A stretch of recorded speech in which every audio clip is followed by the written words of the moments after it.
Before I begin, special credit to tokusatsus for actually being the ones who take the time out of their days to actually do all of this. Even if some of it may be not 100% accurate, but they did their best to make it as accurate as they possibly could be. And there are arguments for or against certain scenarios. But yeah, I will put their links in the comment section below if you want to check them out. Because even though we don't see the process of how they do it, we know that they do it anyway. And for better or worse, it has sparked up discourse in the community. So I think it's fair to give them the credit for this.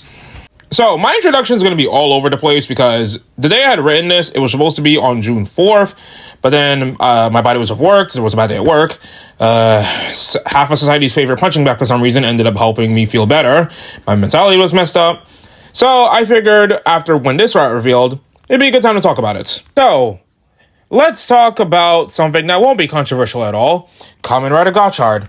Well, particularly Hotaru Ichinose win record and breaking down why it's so high.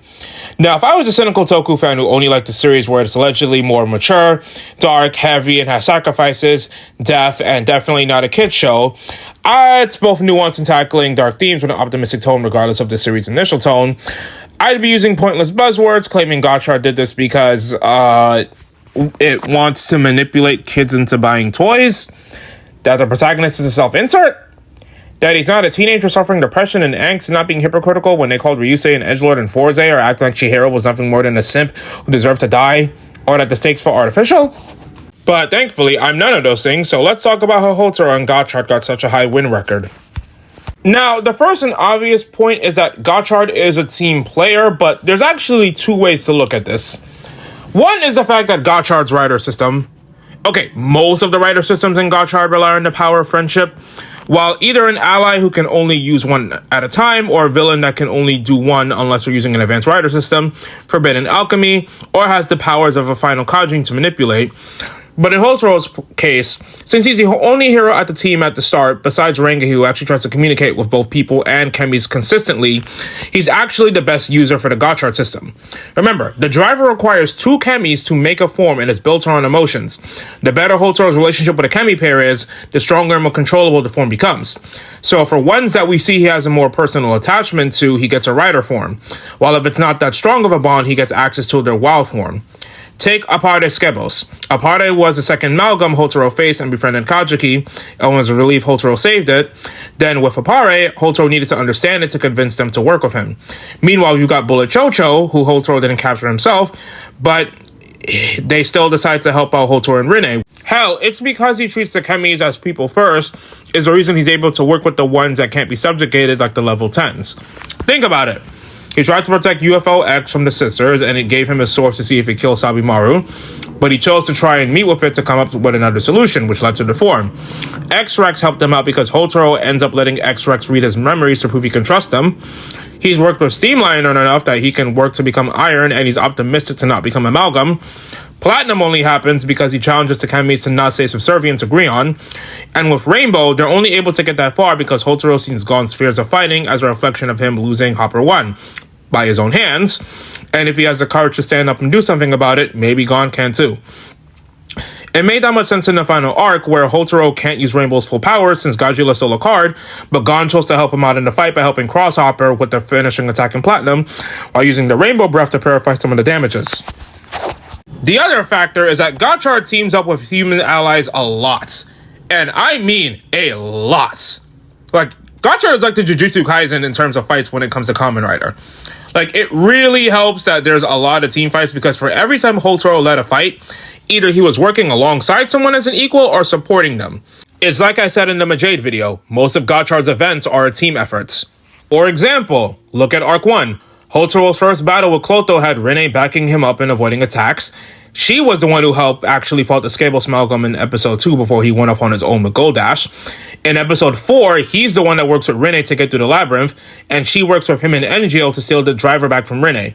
Then in episode 6, he and Valverod fight the Hawk Amalgam together twice, and he boosts Spanner up in the air to drop Boruto to the ground so that Hotaru could finish it off there. Heck, remember Dread's debut? He was the one fighting Dread while everyone else was dealing with the Dark Sisters, and they were losing. In episode 15, while he ultimately fights Clotho and Lachesis, it's Rinne who weakens his sisters by countering the gaslighting Atropos was doing to her, and it's only from the memory powering and belief boost X-Rush powers provide that Hotaro is able to use everyone's belief in him to finish off Clotho, and because she was about to go absolutely nuclear on everyone there. Episode 16 has Daybreak coming to save him and mentoring him through it, since Orochi Malcolm was generally going to kill him, but we'll talk about that later. Episode 18 has him unlock fire only because of Daybreak helping him get to the past to meet Fuga and his past self. Then, in episode 19, he's the one helping Majade fight the Cerebus Amalgam and was struggling to pin it down. If it wasn't for Renge and Sabimaru figuring out how to cool the Gotchard Igniter, he wouldn't have been able to use it again to keep up. And even then, Majade's the one who finishes it off. He just helps take down one of the heads. Then in episode 21, it's him and Rinne dealing with the sisters and the Angel Amalgam so Spanner could focus on his development and then deal with Minato. And even then with the Angel Amalgam, they can't defeat it, so Spanner ends up finishing it off for them. Also forgot to point out that his Gotchard Igniter was the key to finishing Valvarod's Rider system, so... Episodes 22 and 23, Hotaro, Rinne, and Spanner deal with Clotho and the Saber Tiger Amalgam together. Then Rinne is the one who beats Clotho before her and Hotaro finish it off together. Then you have Minato's two-parter in episode 24 and 25. None of the heroes get de-transformed while fighting him, and while Hotaro beats Minato, Majade and Valvarod are beating the other Amalgams that Clotho summons, since Hotaro can't take all of them on alone, especially with Iron's weakness. Then you have the final battle of Arc 3 where everyone's fighting together, including Atropos and Grion. Keep in mind, the main trio were beating Grion and Type 2 together. Renge and Sabimaru were trying to hold off Atropos. Lachesis and Kyoke was helping Minato get back in the game. And it's the Chemis who help the humans to give Hopper the chance to work through Platinum. And in the fourth arc, he's just helping out even when he's not the focus. For example, when Renge deals with the Ninetail, Hotaro just has to fight Kyuubi. Rinne gets her confidence back in episode 30 and 31, and the two fight together against Atropos' Amalgams. Hotaro tries to help out Clotho in the following episode with her debut, and they face 100 together. Then Legend and Hotaro work together against 100. Gigas' situation is an outlier, but Valvarod and Majade did fight off most of the Dark Amalgams, though Majade hesitated. And so, Renge helped her out of it. You could argue Gigas, but if those two didn't protect Hotaro's egg, Gigas would have just found a way to get the power back and just kill everyone there. So even though they lost, they still held up for Hotaro to get involved. You also have the fact that Hotaro needs the Gotchard brothers in order to defeat Gigas in episode 39. And in episode 41, everyone save for Kyoka and Lachesis. Man, I wish those two got involved in that fight. End up defeating Germain together as a team.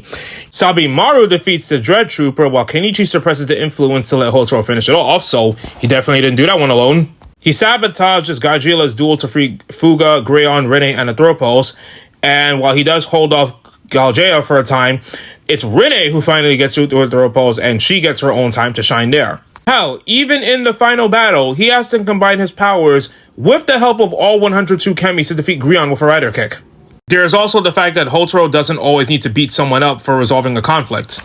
Yes, Hotaro loses quite a bit, but before I get to that, and this is something Kamen Rider did for some time, Hotaro doesn't always have to lose a fight to learn something or grow. Most of the time in an episode, he's either helping out the character of the week, helping his allies go through something, trying to work with the Chemi and understand their plight, and most of that revolves around him either helping them out with their own problems or having an issue and trying to figure out the best solution to handle it. I think a good example of this is with Minato and the situation is Fire Gotchard. Hotaro is losing his Gotcha because he's trying to figure out what Minato's betrayal and how he can adapt to it. And while the Moon Amalgam kicks his friends and he can't beat him on his own, Daybreak tries to save him and gets him to figure out what he needs to do and find his resolve to be a writer. Or with Kaguya. He doesn't like how Kaguya sees the Chemis as tools, but needs to understand Kaguya's lack of a normal childhood prevents him from valuing the effort of others. But Kaguya is trying to appeal to him in ways that only he can understand, and it didn't come from any natural intention, which is why Hotaro tries to get him to understand that as his friend, he's not going to abandon him just because Kaguya is worried. They'll face whatever issue they have together. Or with Rinne.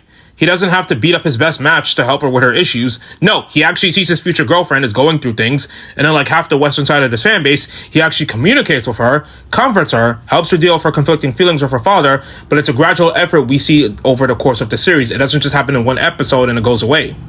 Also, when Hotaro loses, it's treated as a big deal. It's not perfect, but he has taken L's, had to retreat or suffer a lot in a fight. For example, During Dread's debut, while he was able to last longer against Dread than Valvarad, the suit took advantage of Sabimaru and Hotaro's friendship to effortlessly knock him down with a finisher, constantly punching him over and over again before Sabimaru got enough control to stop it from hurting him, and UFO X to give him the Gotcha caliber, and even then he collapsed from exhaustion.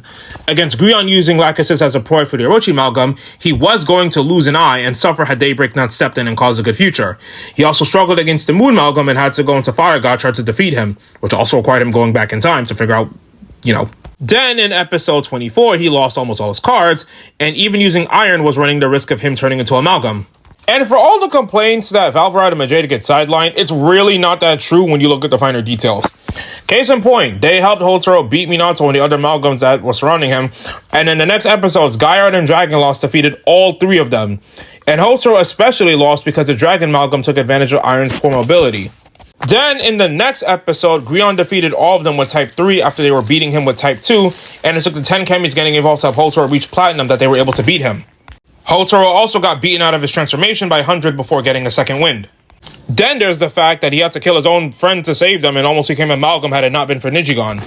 And even then, he and the others still had to retreat when all three Dark Kings showed up and manhandled them all, forcing them to get Fuga and run. And let's not forget Hotaro versus Spanner.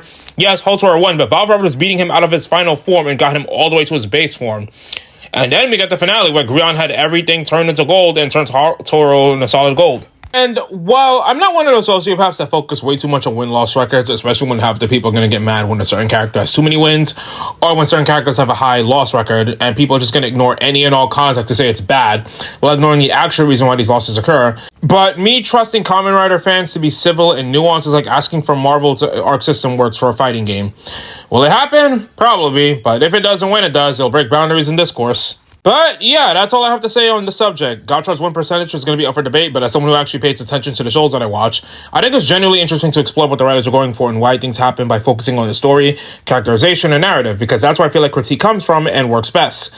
But I'm going to dread having to explain Valvarad's win-loss record, because the work I'll have to go for that is going to lead me to tune in some of the worst examples of media literacy in this fandom. But let me know your thoughts and comments below. What do you think of Kamen Rider Gotchard's win record? And if it was bad, good, what would you have done differently? And hey, I'm always reading, analyzing, and listening. Anyway, that's all I got. So BIP Bizarre Interest Productions, signing off.